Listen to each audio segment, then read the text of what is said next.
उसे इससे कोई फर्क नहीं पड़ता कि सूरज ओबेरॉय कॉरपोरेशन के शेयर होल्डर का भतीजा है। कृतिका हमेशा उसकी फर्स्ट प्रायोरिटी होती। तो क्या हमें मीटिंग रूम में डिस्कशन के लिए जाना चाहिए? कृतिका को डर था कि अगर उसने सूरज के साथ निखिल के ऑफिस में ही डिस्कशन किया तो वो निखिल को उसके काम में डिस्टर्ब कर देगी। उसकी कोई जरूरत नहीं, मेरे पास अभी कोई जरूरी काम नहीं है, इसलिए तुम यही डिस्कशन कर सकते हो, निखिल ने कहा। सूरज हंस पड़ा। डर मत भाई, मैं भाभी को तंग नहीं करूंगा।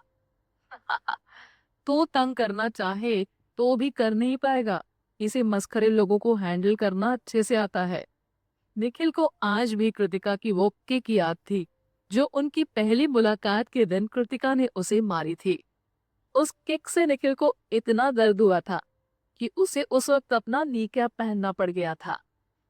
सूरज मुस्कुरा उठा, उसके गाल के किनारे हंसने से ऊपर उठ गए।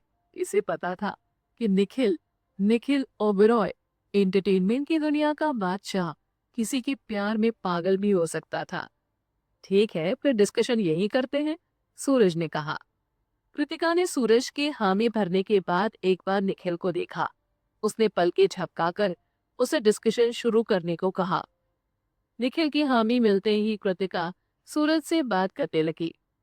इस वक्त के लिए मैं अपने प्रपोजल को साइड कर देती हूँ क्योंकि आज उसकी जरूरत ना की बराबर पड़ने वाली है। हम सबसे पहले आज रात के फंक्शन को लेकर अपना प्लान डिस्कस करेंगे। क्योंकि आज के इवेंट में आपको मीडिया वालों के बहुत से सवालों का जवाब देना होगा, इसलिए मैंने कुछ खास क्वेश्चंस तैयार किए हैं जिसे रिपोर्टर्स इवेंट में आपसे पूछ सकते हैं। अब मैं आपसे उन सवालों को पूछूंगी, आपको उनका जवाब देना होगा। इस तरह से डिफिकल्ट सवालों के ही जवाब देने के लिए आप पहले से तैयार रहेंगे। अगर मेरे किसी सवाल से आपको अनकंफर्टेबल फील होता है तो प्लीज बुरा मत मानिएगा। आप बस सवाल पूछिए। मैं भी इस बात को समझता हूँ कि ये सारे डिफिकल्ट सवाल वहाँ रिपोर्टर मुझसे पूछ सकते हैं। अच्छा रहेगा कि मैं पहले से ही ऐसे सवालों के लिए रेडी रहूं। सूरज ने समझदारी वाली बात कही थी। कृतिका ने अपने सवाल पूछने शुरू कर दिए। उन सवालों में कुछ सवाल सूरज की एक्स वाइफ को लेकर भी थे और कुछ सवाल उसकी करंट वाइफ को लेकर भी। क्या उसने अपनी एक्स वाइफ को डिवोर्स देने से पहले अपनी करंट वाइफ के साथ मिलकर उसे चीट किया था? इस तरह के और भी कई डिफिकल्ट क्वेश्चंस कृतिका ने सूरज से पूछे। हालांकि सूरज ऐसे सवालों का सामना करने के लिए मेंटली रेडी था, फिर भी उन सवालों को सुन उसके पसीने छूट गए। भाभी, आपके कुछ सवाल बहुत ज्यादा हार्ड थे। मुझे नहीं लगता रिपोर्टर्स इतने हार्ड और पर्सनल क्वेश्चन मुझसे पूछेंगे।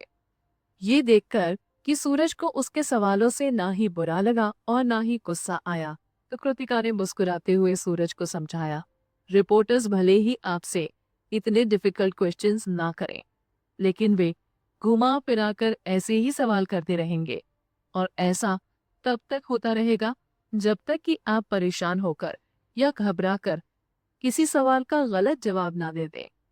अभी जब आप मेरे सवालों के जवाब दे रहे थे तो उनमें से कुछ सवालों के जवाब आप सही नहीं दे पाए या कुछ ऐसा जवाब दे बैठे जिससे कि आपसे रिलेटेड स्कैंडल को एक बार फिर से न्यूज में छा जाने का मौका मिल जाता।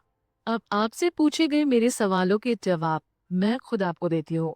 आप ध्यान से मेरे जवाब सुनिए और समझिए कि आप कहाँ गलती कर रहे थे। सूरज ने ध्यान से कृतिका के दिए गए आंसर्स को सुना और फिर खुद को एक जोर का लाफा मारा, चटाक से।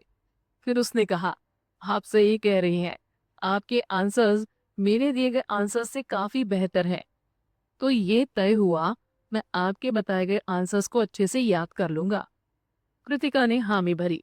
उसे अंदाजा नहीं था कि प्राइवेट लाइफ में सूरज आहूजा एक जिंदा दिल इंसान होगा।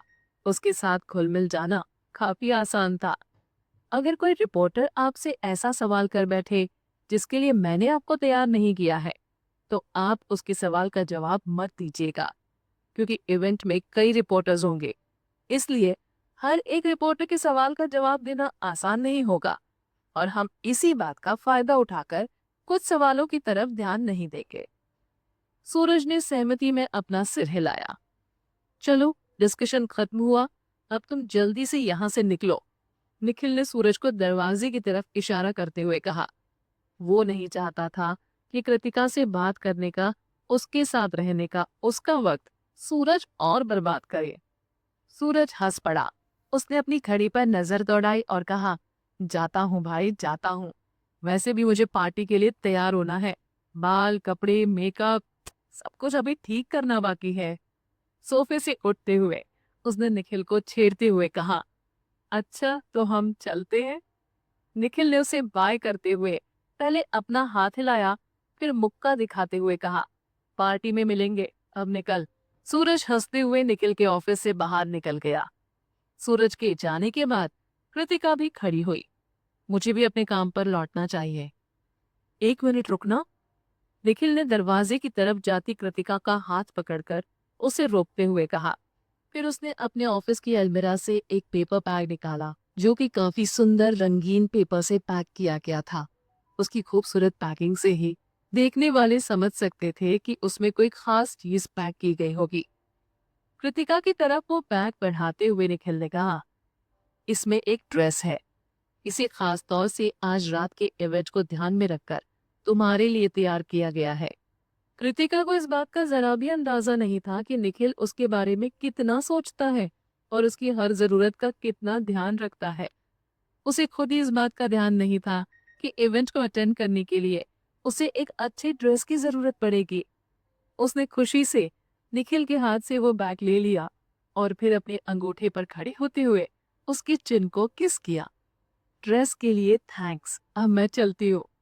निखिल ने सोचा नहीं था कि कृतिका उसे किस करेगी, इसलिए उसने अपना सिर नीचे नहीं झुकाया और इस वजह से अपने अंगूठे पर खड़े होने के बाद भी कृतिका किसी तरह बस उसकी चिन तक ही पहुंच पाई। हालांकि कृतिका निखिल के ऑफिस से बाहर जा चुकी थी, फिर भी निखिल अपने चिन को छुए जा रहा था और मन ही मन खुद को गालियां दे रहा था। गधा कहीं का, सिर क्यों नहीं झुकाया तूने? अभी चिन की जगह होठों पर किस्सी मिल जाती। गधा, बेवकूफ, उल्लू का पट्टा। ऑफिस से बाहर बैग थामे हुए कृतिका ने ऑफिस के अंदर जो हुआ उसके बारे में सोचा और फिर अपने होठों को छूने लगी। अंदर जो हुआ उसकी इमेज मन ही मन उसकी आंखों के सामने घूमने लगी, तो उसके चेहरे पर एक हल्की और प्यारी सी मुस्कुराहट उभर आई। जब वो अपने डिपार्टमेंट के गेट के पास पहुंची तो काफी जोर देकर उसने किसी तरह खुद के इमोशन को कंट्रोल किया। एक आखिरी मुस्कुराहट के साथ उसने एक लंबी सांस ली और खुद को पूरी तरह नॉर्मल कर लिया। उस बैग के साथ कृतिका अपने डिपार्टमेंट में आकर वापस अपने डेस्क के पास चली गई। लेकिन इससे पहले कि वो अपनी चेयर पर बैठती, मधुलिका तेजी से कृतिका के पास आई। तुम्हारी हिम्मत कैसे हुई मेरे साथ खेल खेलने की? कृतिका ने अपने हाथ में पकड़ा बैग डेस्क के निचले हिस्से में मौजूद खाली जगह पर रख दिया। उसके बाद वो आराम से मधुलिका के सवाल का जवाब देने के लिए पलटी। कैसा खेल? मासूम बनने की कोशिश मत करो। मधुलिका ने अपनी उंगली सीधे कृतिका के चेहरे पर पॉइंट करते हुए गुस्से में कहा, कल तुमने मुझसे कहा था कि जो प्रपोजल तुमने सबमिट किया है वो तुम्हारे कंप्यूटर से डिलीट हुए प्रपोजल से अलग है। हाँ, अलग तो है। जो मैंने सबमिट किया वो एक रफ वर्क था, उसमें कुछ सुधारा या कुछ नया जोड़ा नहीं गया था। दूसरी तरफ जो प्रपोजल कंप्यूटर में था वो उसी प्रपोजल के आधार पर तैयार किया गया था, बस उसमें काफी चीजों को सुधारा गया था। और हाँ, वो थोड़ा ज्यादा डिटेल में भी था। अब तुम्हें बताओ, दोनों एक जैसे कैसे हुए? कृतिका ने ध्यान से मधुलिका को देखा। उसके चेहरे पर मधुलिका की इंसल्ट करने वाली मुस्कान थी। अनामिका और अजय दोनों ने ही उनके बीच हो रही बहस को सुन लिया। कृतिका की बात सुनते ही उनकी मुस्कुराहट गायब हो गई और हैरान होकर दोनों ने अपने सिर को जोर से हिलाया। ये लड़की तो सच में बहुत शरारती है, लेकिन उसकी शरारत ना ही उन्हें गुस्सा दिलाने वाली थी और ना ही उन्हें नाराज करने वाली। ठीक उसी पल मधुलिका को एहसास हुआ कि कृतिका ना सिर्फ उसकी इंसल्ट कर रही है बल्कि मजाक भी उड़ा रही है। उसने गुस्से से चीखते हुए कहा, तुम्हारी हिम्मत कैसे हुई मेरा मजाक उड़ाने की? ये कहते हुए मधुलिका ने अपना हाथ उठाया, मानो वो कृतिका को एक जोर का चांटा मारने वाली हो। लेकिन इससे पहले कि वो कृतिका को चांटा मारने के लिए अपना हाथ घुमाती, पास ही के डेस्क पर बैठे अजय ने उठकर मधुलिका का हाथ पकड़ लिया। मधुलिका ने पलटकर अजय को घूरा और गुस्से से कहा, क्या कर रही हो तुम? तुमने कृतिका का प्रपोजल चोरी किया और अब तुम उस पर झूठ बोलने का इल्जाम लगा रही हो। तुम्हें जरा भी शर्म बाकी है या नहीं? अजय ने मधुलिका को डांटते हुए कहा। अगर अजय कृतिका की हेल्प करने के लिए आगे नहीं भी आता तो भी मधुलिका उसे नुकसान नहीं पहुंचा सकती थी। पिछले जन्म में जेल में निर्मोही ने उसे फाइट करने के लिए जिस तरह से ट्रेन किया था, उसके बाद तो किसी हट्टे कट्टे आदमी का भी उससे उलझना उस आदमी को भारी पड़ जाता। फिर मधुलिका तो एक लड़की थी, एक सनकी वाहियात लड़की, लेकिन उसे विश्वास नहीं हो रहा था कि जिस अजय ने आज तक ऑफिस में उसे एक झलक देखा तक नहीं, वो उसकी हेल्प करने के लिए आगे आएगा। कृतिका ने मुस्कुराकर अजय को थैंक्स कहा। इस दौरान मधुलिका ने झटका देकर अजय की पकड़ से अपना हाथ छुड़ा लिया और चीखते हुए बोली, तुम्हें मेरे मैटर में दखल देने के लिए किसने कहा? कौन हो तुम? और मुझे भाषण देने की हिम्मत कैसे हुई तुम्हारी? तुम्हारी प्रॉब्लम क्या है? अनामिका ने उनके बीच में आकर मधुलिका को डांटते हुए कहा। तुम्हें क्या लगता है तुम सेक्रेटरी की बेटी हो तो जो मन में आए सो करोगी, किसी के भी साथ मिसबिहेव करने लगोगी? तुम्हें सच में लगता है कि तुम सेक्रेटरी की बेटी हो तो हर किसी को तुम्हारी चापलूसी करनी चाहिए, चाहे तुमने कितनी भी बड़ी गलती क्यों न की हो? जब अनामिका ने मधुलिका को पीआर डिपार्टमेंट के सबसे सीनियर एम्प्लॉय अजय पर चिल्लाते हुए देखा तो उसके बर्दाश्त की सीमा पार हो गई। इस सन की लड़की की हिम्मत कैसी हुई अजय को डांटने की? यहाँ हम जानते हैं कि गलती किसने की है, फिर भी कृतिका को ब्लेम कर रही हो तुम। तुम कितनी बेवकूफ हो जो कृतिका को नुकसान ना पहुंचा पाने के बाद ये सोच रही हो कि इसमें भी गलती कृतिका की है। तुम्हारी सोच कमाल की है, बिल्कुल रुखसार की तरह, किसी दूसरी दुनिया की। सागर भी अब वहां आ गया था और आते ही मधुलिका को डांटने के साथ साथ उसने फिर से रुखसार को टॉन्ट किया था। पता नहीं रुखसार से उसे क्या प्रॉब्लम थी। उसका टॉन्ट सुनते ही रुखसार के कलेजे में आग धधक उठी, लेकिन बेचारी कुछ कह नहीं पाई। सागर ने आगे कहा, सीरियसली तुम्हें सच में ऐसा लगता है कि कृतिका को शांति से किसी बेवकूफ की तरह बैठकर तुम्हें उसे नुकसान पहुंचाने देते रहना चाहिए था? वे तीनों, अजय, अनामिका और सागर, कृतिका के लिए ढाल बनकर उसके और मधुलिका के बीच खड़े हो गए। ये मसला मेरे और कृतिका के बीच का है, तुम लोगों को इसमें दखल देने की कोई जरूरत नहीं। मधुलिका पूरी तरह शॉक्ड थी। इन तीनों ने आज से पहले तो कभी कृतिका के लिए आवाज नहीं उठाई। अब जब कृतिका की कंपनी में जगह पक्की हो गई है और उसे कंपनी से बाहर निकाले जाने की बात हो रही है, तो वे सब उसकी तरफदारी करने आ गए। मिस मधुलिका, इस बार जो हरकत आपने की है वो सच में बहुत घटिया है। उसके बाद भी कंपनी आपके साथ काफी अच्छे से पेश आ रही है और आपको बाहर निकालने की जगह खुद से रिजाइन करने का मौका दे रही है। अनुपम ने ऑफिस में राघव के साथ कदम रखते हुए कहा, क्या मैं जान सकता हूँ कि अब तक आपने अपना रेजिग्नेशन लेटर लिखा या नहीं? मधुलिका ये सुनते ही किसी बर्फ की तरह जम गई। उसे अभी भी अपना रेजिग्नेशन लेटर लिखना था। उसे विश्वास नहीं हो रहा था कि निखिल सच में उसे कंपनी से बाहर निकाल रहा है। चाहे जो भी हो, उसे कंपनी से बाहर निकालने पर निखिल को मधुलिका के पिता और अपने अंकल दोनों के गुस्से का सामना करना पड़ता।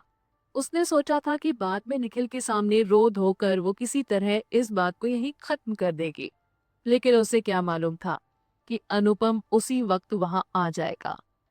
मधुलिका ने गुस्से में अपने दांतों को आपस में दबाते हुए कहा, क्या निखिल को पता है कि तुम यहाँ मुझे कंपनी से बाहर निकालने के लिए आए हो और मुझसे जबरदस्ती रेजिग्नेशन लेटर लिखने के लिए कह रहे हो? अनुपम ने उसकी तरफ ऐसे देखा जैसे वो कोई बेवकूफ है। आप बोल रही हैं कि ये ऑर्डर सीईओ सर ने ही दिया है। अगर ऐसा नहीं होता तो मुझे यहाँ आने की क्या जरूरत पड़ती? मुझे निखिल से बात करनी है। मधुलिका को अब भी विश्वास नहीं हो रहा था कि निखिल उसे कंपनी से बाहर निकाल रहा है। अनुपम ने अपना हाथ उठाकर उसे रोकते हुए कहा, सीईओ सर, अभी एक जरूरी मीटिंग में है। जैसा कि उसने सोचा था, मधुलिका ने उसकी बात पर भरोसा नहीं किया। उसे लगा कि ये बस एक बहाना है जिससे अनुपम उसे निखिल से मिलने के लिए रोक रहा है। मधुलिका की घटिया सोच यही कहती थी कि अनुपम कृतिका पर फिदा है और चूंकि उसने कृतिका को परेशान किया था, इस कारण वो कृतिका के लिए उसे पनिश करना चाह रहा था। साथ ही ये जानते हुए कि वो सेक्रेटरी की बेटी है, तो निखिल उसे कंपनी से बाहर निकालने का ऑर्डर कैसे दे सकता था। अनुपम अपनी मर्जी से उसे जानबूझ के कंपनी से बाहर निकालने की कोशिश में लगा हुआ था। मधुलिका अनुपम को जोर का धक्का देते हुए वहां से बाहर निकल गई। राघव आगे बढ़कर उसे रोकना चाहता था, लेकिन अनुपम ने उसे ऐसा नहीं करने दिया। जाने दो उसे, मैंने उसे पहले ही सब कह दिया है। फिर भी वो कुछ सुनने को तैयार नहीं है। वो अपनी मर्जी से रिजाइन कर सकती थी, लेकिन अब जब उसने तमाशा खड़ा करने का मन ही बना लिया है, तो कंपनी को उसे खुद बाहर निकालना ही होगा। तो भले ही वो सेक्रेटरी की बेटी थी, फिर भी ओबेरॉय कॉर्पोरेशन से बाहर निकाले जाना उसके करियर के लिए काफी बुरा होता। आगे वो इंडस्ट्री के किसी भी कंपनी में जॉब के लिए अप्लाई करती, तो वहां उसके रिज्यूमे को एक बार देखा तक नहीं जाता। मधुलिका किसी तूफान की तरह टॉप फ्लोर पर पहुंची। वो धक्का देते हुए निखिल के ऑफिस का दरवाजा खोलकर अंदर जाना चाहती थी, लेकिन अपनी पिछली गलती से सबक लेते हुए सेक्रेटरियल डिपार्टमेंट के किसी भी एम्प्लॉय में इतनी हिम्मत नहीं थी कि वो मधुलिका को निखिल के ऑफिस के अंदर जाने दे। उन्होंने तेजी से उसके सामने आकर उसे ऑफिस के अंदर जाने से रोक दिया। हटो मेरे रास्ते से, मधुलिका ने वंदना को जोर से धक्का देते हुए कहा, जो उसके सामने आकर खड़ी हो गई थी। किसी को अंदाजा नहीं था, पर शायद बहुत ज्यादा गुस्सा होने के कारण मधुलिका के बदन में काफी ताकत आ गई थी। उसने एक जोर के धक्के से ऑफिस के बंद दरवाजे को खोला, जहां उसमें निखिल सामने सोफे पर बैठे दिखाई दिया। उसके दूसरी तरफ आर्टिस्ट डिपार्टमेंट, प्रोडक्शन डिपार्टमेंट और फाइनेंस डिपार्टमेंट के मैनेजर्स बैठे हुए थे। दरवाजा खुलने की जोरदार आवाज सुनकर उन सभी ने पलट कर देखा।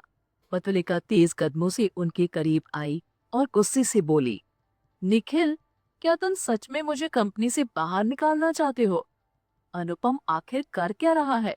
निखिल की बात सुनते ही मधुलिका खुशी से उछल पड़ी। ये बिल्कुल वैसा ही था जैसा उसने सोचा था। उसे अपने जॉब से रिजाइन करने का ऑर्डर निखिल ने नहीं दिया था। वो ये अच्छी तरह से जानती थी कि निखिल उसे कभी कंपनी से बाहर नहीं निकालेगा। सुबह उसने ये बात बस यूं ही कह दी होगी।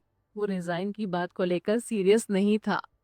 लेकिन मधुलिका तब हैरान रह गई जब पीछे पीछे अनुपम भी तेजी से ऑफिस में दाखिल हुआ। उसने निखिल की कही बात भी सुन ली थी और उसे सुनते ही उसने खुद को एक्सप्लेन करना शुरू कर दिया। सीईओ सर, मैंने मिस मधुलिका को साफ साफ कहा था कि वो अपना रेजिग्नेशन लेटर टाइप कर मुझे दे और अपनी जरूरी चीजों को लेकर जल्दी से जल्दी यहाँ से चली जाए। लेकिन वो मेरी कही बात पे नाराज हो गई और यहाँ आपसे मिलने चली आई। निखिल, अनुपम अपनी पोजीशन का फायदा उठाने की कोशिश कर रहा है। मधुलिका को विश्वास था कि निखिल उसे सपोर्ट करेगा। मुझे पता है कि तुम मुझे जॉब से रिजाइन करने के लिए नहीं कह सकते। ये सब इस अनुपम का किया धरा है। इसने जानबूझकर सबको मेरे खिलाफ भड़काया ताकि वो कृतिका का मुझसे बदला लेने में मदद कर सके और मुझे नुकसान पहुंचा सके। मधुलिका के इल्जाम से परेशान होकर अनुपम ने अपना माथा पीट लिया। जिस कॉन्फिडेंस से उसने वो बात कही थी, उसके बाद तो अनुपम भी एक पल को सकपका गया। मधुलिका को ऐसी घटिया हरकत नहीं करनी चाहिए थी। किसी तरह हिम्मत करके उसने निखिल की तरफ देखा, जो उसे गुस्से से घूरे जा रहा था। गुस्से से बड़ी हुई उसकी आंखों पर नजर पड़ती ही पल भर में अनुपम का पूरा बदन डर से कांपने लगा। उसने दिल ही दिल में मधुलिका को जोर से डांटा। बेवकूफ लड़की, उसने उम्मीद की थी कि निखिल मधुलिका की बातों को अपने दिल पर नहीं लेगा, लेकिन कौन जानता था कि जिस चीज के होने की उम्मीद आप नहीं करते, वो चीज आपके साथ होकर ही रहती है। तुरंत ही उसने निखिल को मधुलिका से सवाल करते सुना, अच्छा, वैसे क्या मैं जान सकता हूँ कि वो क्यों कृतिका के लिए आपसे बदला लेना चाहेगा? मधुलिका के चेहरे पर एक सर्द मुस्कुराहट उभर आई। उसने अपना घमंड दिखाते हुए कहा, तुम्हें नहीं पता अनुपम कृतिका को पसंद करता है? कृतिका कितनी बेशर्म है जो पहले उसने मैनेजर राघव को सीड्यूस किया, उसके बाद अनुपम को, और अब तो वो और भी ज्यादा लंबी छलांग लगाकर तुम्हें सीड्यूस करना चाहती है। लेकिन पहले उसे ये सोचना चाहिए कि तुम कौन हो। वो सोच भी कैसे सकती है कि तुम उसे पसंद करोगे? उसे लगता है कि तुम भी अनुपम और राघव की तरह हो, जो आसानी से उसके जाल में फंस जाओगे। मधुलिका ने अपने दिल में सबको साफ साफ और अच्छे से कैलकुलेट किया था। उसे यही लगता था कि अनुपम कृतिका पर अपनी जान छिड़कता है, और अब जब मधुलिका ने कृतिका के बारे में इतनी गहरी बात कह दी थी, तो अनुपम को भी समझ आ जाना चाहिए था कि उसे यूज करने के बाद कृतिका का अगला शिकार निखिल था। इसके अलावा जब निखिल को पता चलता कि उसे कृतिका जैसी घटिया लड़की पसंद है, जिसने पहले ही अपने मैनेजर और उसके असिस्टेंट को सिड्यूस कर रखा है, तो वो उससे नफरत करने लगता। अपनी पूरी बात करने के बाद मधुलिका वेट कर रही थी कि अब निखिल गुस्से से अनुपम और कृतिका दोनों को पूरी तरह डांटेगा। लेकिन फिर उसने निखिल को बड़ी ही बेरुखी से कह दी, सुना अनुपम, इन्हें डिसमिसल लेटर देकर यहाँ से बाहर निकालो। क्यों? मधुलिका ने हैरानी से चीखते हुए कहा, क्या तुम अब भी मुझे बाहर निकालना चाहते हो? लेकिन निखिल ने उसके सवाल का जवाब नहीं दिया, बल्कि अनुपम को इंस्ट्रक्शंस देने लगा। क्योंकि मिस मधुलिका अपनी मर्जी से रिजाइन नहीं करने वाली, इसलिए इन्हें डिसमिस करने के अलावा मेरे पास और कोई रास्ता नहीं।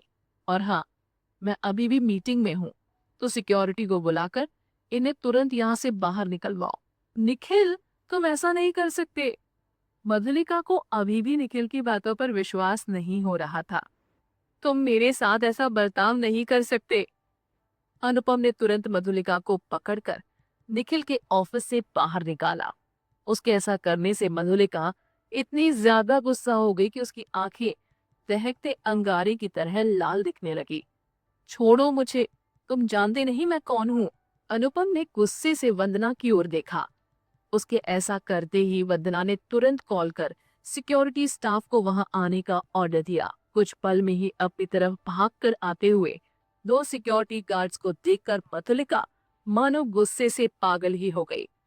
तुम समझते क्या हो अपने आप को? हिम्मत कैसे हुई तुम्हारी सिक्योरिटी गार्ड्स को यहाँ बुलाने की? ये बहुत ही शर्मिंदा करने वाला था। मधुलिका के नाम एक डिसमिसल लेटर टाइप करो और वो लेटर उसे दो अभी इसी वक्त, अनुपम ने वंदना को ऑर्डर देते हुए कहा। वंदना ने तुरंत डिसमिसल लेटर टाइप किया और मधुलिका को दे दिया।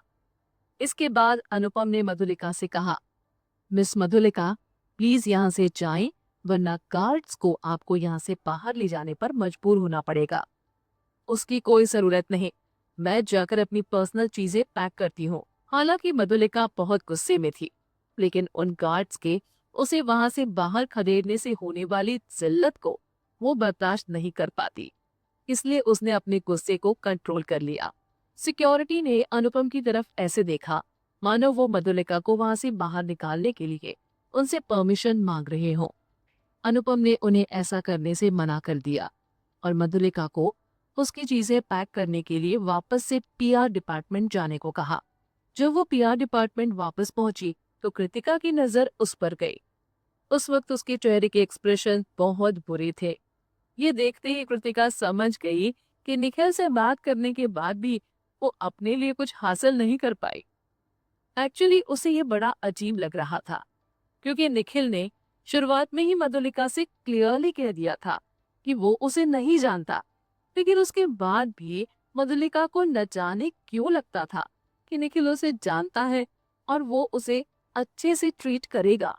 चूंकि कंपनी को ज्वाइन किए हुए उसे ज्यादा दिन नहीं बीते थे और अब तक उसने कुछ खास काम भी नहीं किया था, इसलिए उसके डेस्क पर उससे रिलेटेड ज्यादा चीजें नहीं थी।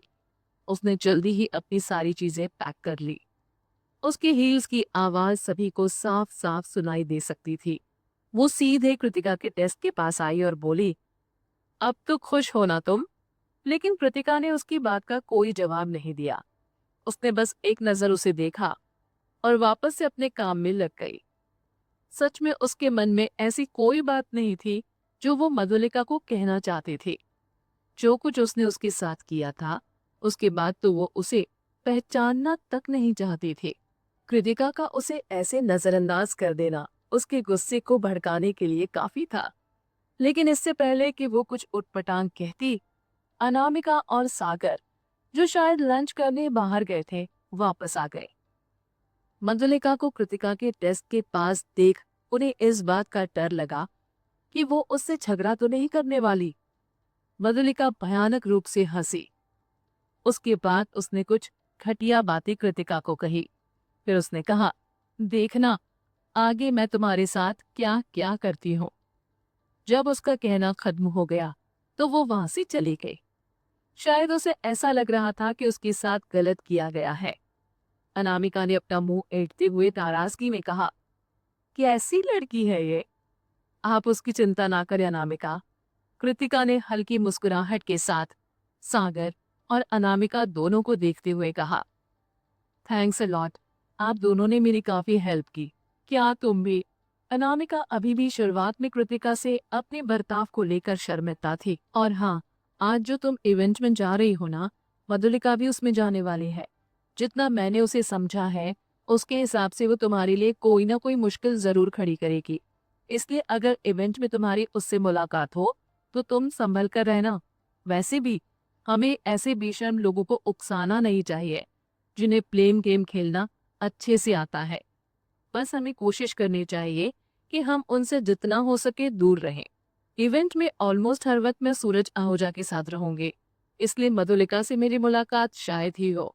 कृतिका ने सोचा कि इवेंट में कई लोग पार्टिसिपेट करेंगे, इसलिए इसके चांसेस काफी कम थे कि मधुलिका उससे टकराएगी।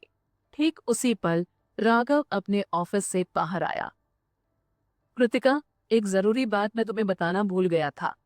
हर साल कंपनी की जितनी भी फीमेल एम्प्लॉय चैरिटी इवेंट में जाती है तो उन्हें एक गाउन पहनना होता है जो वो कंपनी के डिजाइन डिपार्टमेंट से बोरो करती है।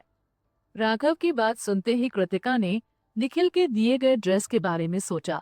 वो समझ गई कि उसका दिया हुआ वो ड्रेस एक गाउन ही होगा। फिर उसने राघव से पोलाइटली कहा, थैंक यू सर, मेरे पास इवेंट के लिए ड्रेस है। जब राघव ने कृतिका की डेस्क के निचले हिस्से में एक बैग देखा तो उसे लगा कि कृतिका पहले ही डिजाइन डिपार्टमेंट जाकर अपने लिए गाउन ले आई होगी। तुम पहले ही गाउन बोरो कर चुकी हो, अच्छी बात है। इस दौरान प्रियंका, जो पूरे वक्त अपनी डेस्क के पीछे छिपी हुई थी, बहुत ही ज्यादा परेशान थी। वो चाहकर भी खुद को नॉर्मल नहीं रख पा रही थी। थोड़ी देर पहले तक मधुलिका, जो बहुत ही कॉन्फिडेंट दिख रही थी और इसका फैमिली बैकग्राउंड भी काफी अच्छा था, उसके बावजूद भी उसे कंपनी से बाहर निकाल दिया गया। दूसरी तरफ प्रियंका तो बस एक ऑर्डिनरी वर्कर थी। उसे वहां से बाहर निकालने के लिए किसी को एक बार सोचना तक नहीं पड़ता। इसलिए वो बहुत ज्यादा बेचैन थी।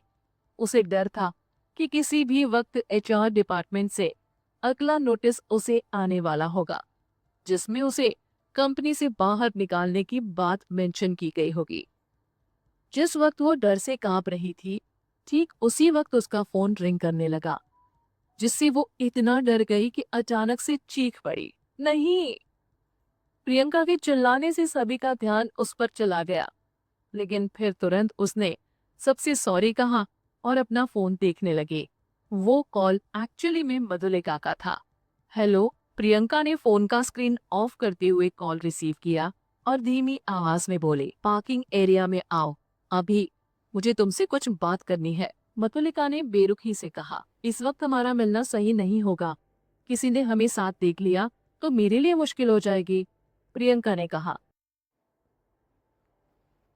लेकिन इससे पहले कि वो आगे कुछ और कह पाती, मधुलिका ने उसकी बात बीच में काटते हुए कहा, डिपार्टमेंट में हर कोई जानता है कि तुम हर वक्त मेरी चापलूसी करते हुए मेरे आगे पीछे घूमती रहती थी। तो अब अगर किसी ने तुम्हें मेरे साथ देख भी लिया तो उसे क्या प्रॉब्लम हो सकती है। अगर तुम इसी वक्त यहाँ नहीं आई ना तो मैं खुद वहां आकर तुम्हें एक्सपोज कर दूंगी। गुस्सा मत करो, मैं आ रही हूँ। प्रियंका ने झट से फोन कट किया और तेजी से ऑफिस से बाहर भागी। जब वो दरवाजे से बाहर निकली तो गार्ड्स पर नजर जाते ही उसे शर्मिंदगी महसूस होने लगी। उसे लगा कि गार्ड्स भी यही सोच रहे होंगे कि वो मधुलिका से मिलने जा रहे हैं। प्रियंका तुरंत ही पार्किंग एरिया में आ गई। उसने चारों ओर अच्छे से देखा। जब उसे वहां कोई दिखाई नहीं दिया तो वो भागकर तेजी से मधुलिका की कार में घुस गई। कार के अंदर आते ही प्रियंका ने मधुलिका से कहा, तुमने मुझे यहाँ आने के लिए मजबूर क्यों किया? ऐसा क्या कहना है तुम्हें जो तुम फोन पर नहीं कह सकती थी?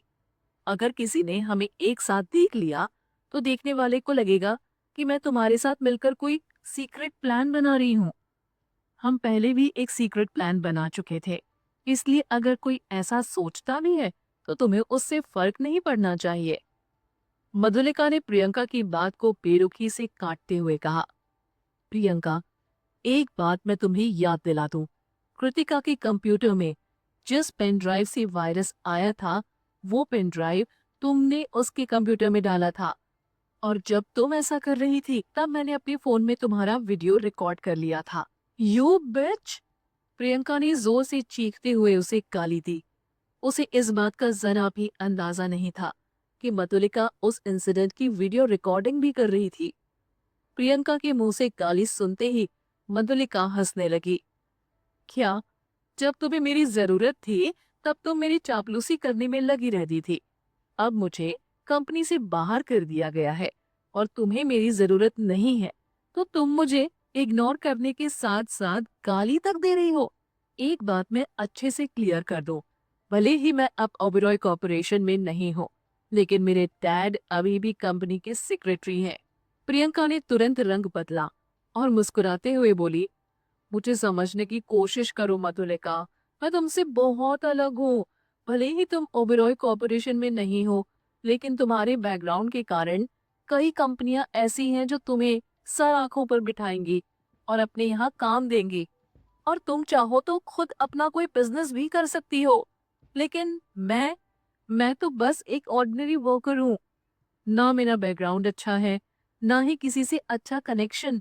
मैंने बहुत मेहनत करके ओबेरॉय कॉर्पोरेशन में जॉब हासिल की है।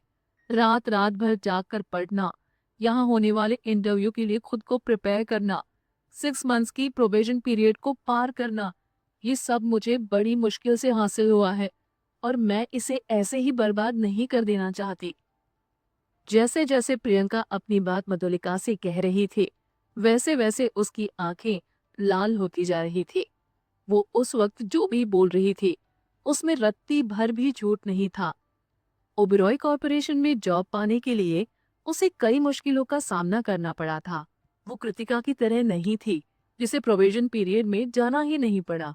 वो तो बस एक छोटे से इंटरव्यू और एक प्रोजेक्ट के बल पर कंपनी में हायर कर ली गई थी। इसके अलावा उसने तो अपना ग्रेजुएशन तक पूरा नहीं किया था और उससे पहले जो वो पढ़ाई कर रही थी वो भी उसके वर्क लाइन से मैच नहीं करती थी। इस कारण वो अब तक कृतिका को डिपार्टमेंट में एक कोवर्कर की तरह एक्सेप्ट नहीं कर सकी।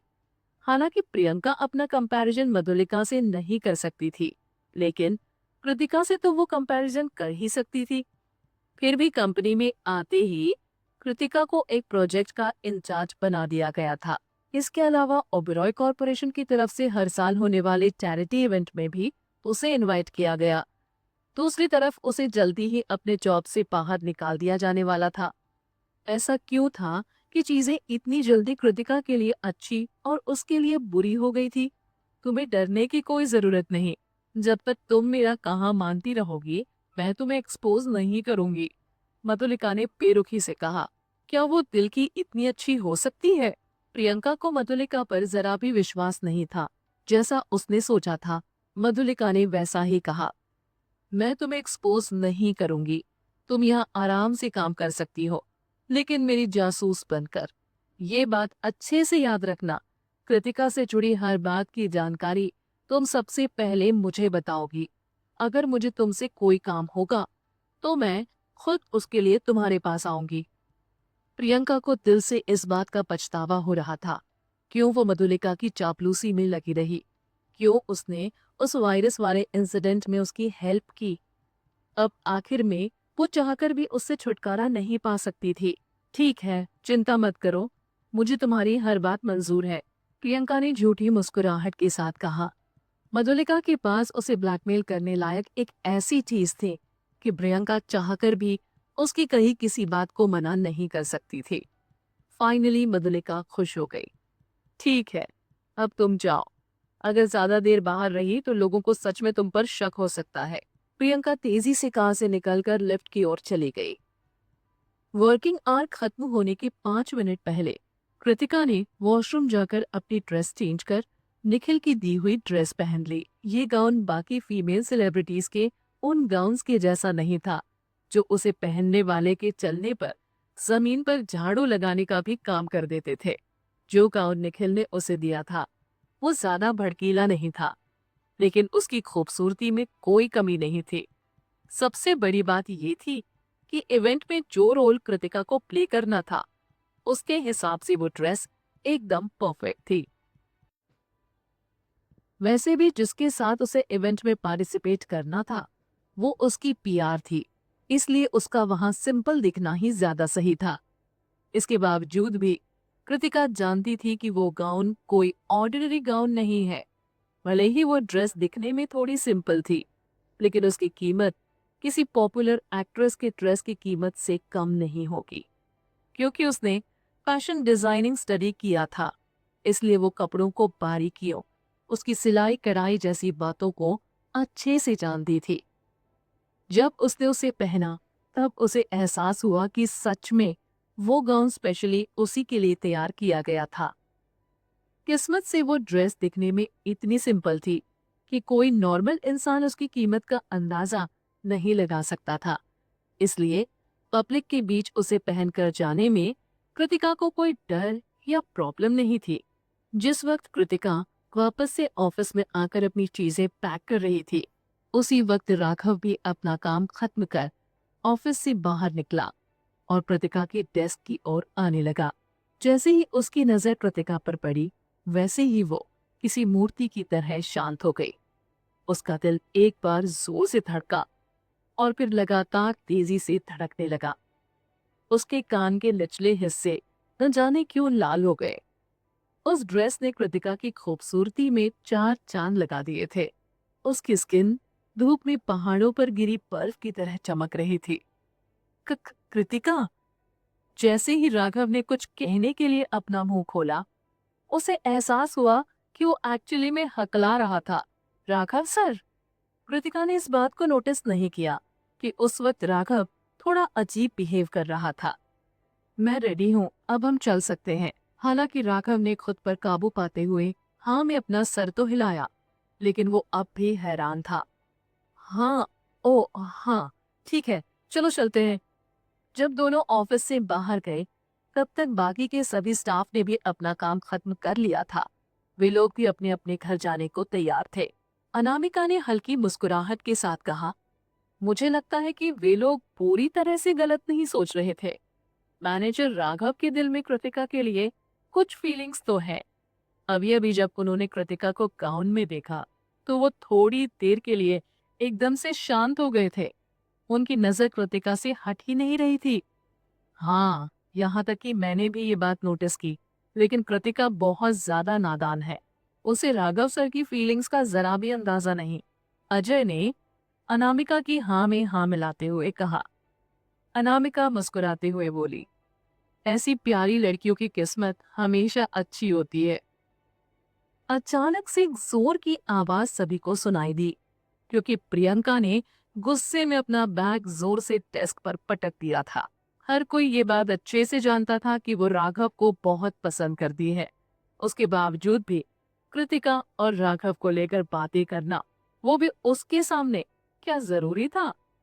अनामिका ने गुस्से से प्रियंका को घूरा और नाराजगी में अपना सिर हिलाया, लेकिन उसने उसे कुछ कहा नहीं। कुछ पल के बाद उसने अजय और सागर को पुकारा। चलो साथ में चलते हैं, वैसे भी आज काफी देर हो चुकी है।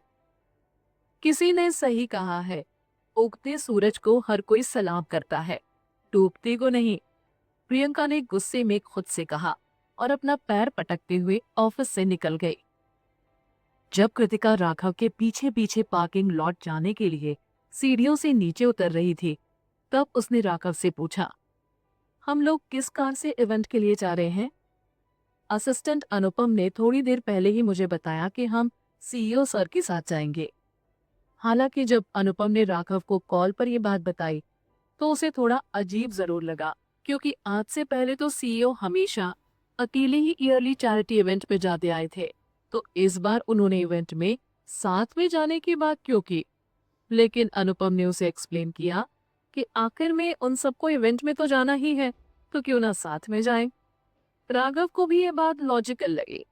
आखिर सभी को इवेंट में ही तो जाना था, और जब उसके बॉस ने ऑलरेडी डिसाइड कर लिया था कि वे सब साथ में जाएंगे, तो वो उनकी बात को कैसे टाल सकता था। कृतिका दिल ही दिल में जोर से हंस पड़ी। जैसा राघव सोच रहा था, ये उतना सिंपल नहीं था। दाल में कुछ तो काला जरूर था, जिसे राघव समझ नहीं पा रहा था। जैसा वो सोच रही थी, बिल्कुल वैसे ही जब वे दोनों पार्किंग लॉट में पहुंचे, तो उन्हें अनुपम और निखिल एक कार के पास खड़े दिखाई दिए।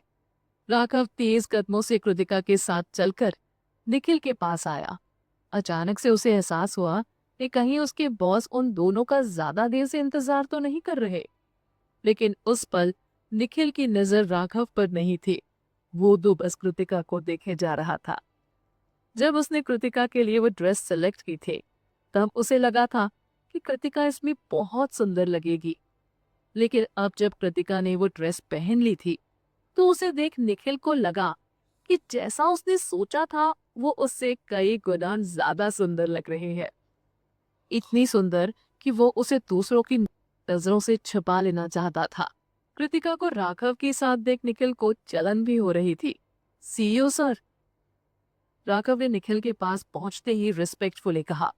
कृतिका ने भी राघव की तरह ही निखिल का अभिवादन किया। उसके बाद उसने निखिल के पीछे खड़ी कार को देखा। उससे 4 लोगों के लिए वो कार काफी छोटी दिखाई पड़ रही थी। जब कृतिका के मन में ये बात चल रही थी, तभी उसने अनुपम को कहते सुना, राघव, मैंने इवेंट में जाने के लिए 2 कार रेडी करवाई हैं। प्लीज आप मेरे साथ पीछे वाले कार में आए।